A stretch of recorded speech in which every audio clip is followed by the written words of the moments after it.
Everyone, Russell here. Today we're going to be making the Honda Talon Street legal. So I have already registered it with the state of Montana. I have a license plate in hand. So we'll just be installing there's the horn and the four ways, right and left blinker, some more of the wiring harness. Here's the actual blinkers that we'll put into the front of the vehicle. And then here's the rear license plate holder with the LED light built in. So we're gonna make this vehicle street legal today. All right, the next step to this, if you have a front windshield, you have the two bolts on the top of the roof, one in the bottom middle to loosen up the roof. Get that loose, and then you can take the windshield off. Once you take the windshield off, you'll remove the hood and the cover there so you can start accessing things. Before you go too much further, you can kind of decide on where you want the switches located. So we have a turning signal. So it shows you can put one switch right there. Cut that out if you want. If you don't have a heater like I do, there's you can put two switches in here, or you can put the switches there or over there. So that's just some ideas for you. Okay, and then we're going to take out the center console so we can run wires around. Okay, I have the center console removed and the fuse box cover, which is on the wall between the two seats. And these push rivets, which hold the center console, are on they're a little bit different than the standard one. So to take them off, you actually push them in. So they're in a little bit, and then you can pull them back out. And that's how you remove the center console. There's like, there's about 12 of these push rivets there holding that in. So like I said, push them in, and then you can pull the entire thing back out.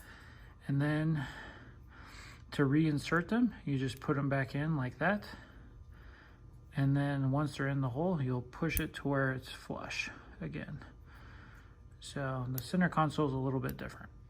All right, the next step of this is to unroll the wiring harness, okay? So this end of the harness is going to plug in right here into this connector, which is right above your oil fill, right next to your air cleaner box. Okay, this will run back up to the main, the front controller. Okay, on the end of this, these two wires are for the optional license plate, which I have. So we'll plug it into there, and then we'll hook up the license plate LED light to this. All right, so I'm taking off this rear piece, which just has 4 Allens in it, and I'm gonna mount the license plate to it. And then I can run the wires around back to this harness, and that's what it looks like when the wires are hooked into it. All right, so here's the LED license plate frame. I'm just going to mark the 4 holes. Get it straight on there, of course. It's a little bit crooked right now. Drill the 4 holes in there and mount the license plate. So here's the license plate mounted. I just drilled a little hole on the back side. Of course, there's the nuts with washers on it holding the plate and bracket. And then I'll run the wires through here. All right, we have the license plate on. I zip tied the wiring up along the bottom, ran it back in. I'll clean it up here a little bit as well. Got it connected up with these waterproof connectors. That's going to power the license plate, and we have the tail lights hooked up. So now we just have to run this wiring harness back up to the front to the controller. All right, so I decided to go with the turning signal right here next to the headlights.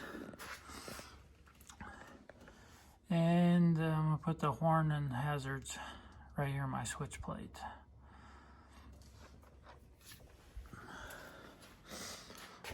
Also, for the turning signal lights, I got this one done. Just take a 3/4 inch hole for the turn signals. Okay, so right here in front of the driver's side, you'll find this little blue wire that's hooked up right here. There's just a cap on the end of it. So you'll pull that out. That's going to be the power supply to everything, and plug it in. All right, so here we are in front of the driver's seat. Here's the controller. I just mounted it up there with a self tapper. Okay, all the different connectors are right here. I'm gonna zip tie everything up. I'm going to see how it looks there for the horn to mount it there. Here's the switches. So you just basically, not the switches, but the blinkers.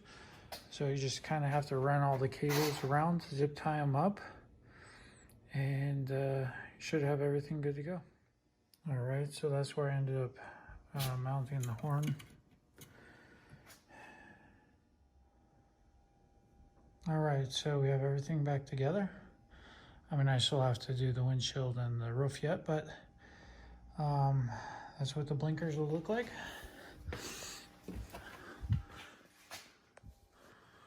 Okay, there's the switch. So I'll turn the 4 ways off. There's the horn, which is pretty loud. Okay, step around to the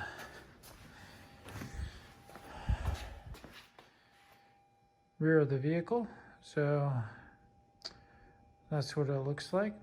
When I turn on the headlights, the license plate will be turned on as well, lit up. All right, so there, I turned on the headlights, and as you can see, the rear license plate's lit up. All right, so over here is the blinker. It says if you hold it for 1 second, it'll blink 10 times. Hold it for 2 seconds, it'll blink 20 times. So right there's where I mounted the switch for the, and I'd say this kit overall is fairly expensive. It was right around $400 with the rear license plate, which is an option. Very easy to install. If you want to be street legal, this is probably the best kit you can get out on the market. So I'm very happy with it. So as of today, I can drive on the highways legally. Let me know if you have any questions, and thanks for watching.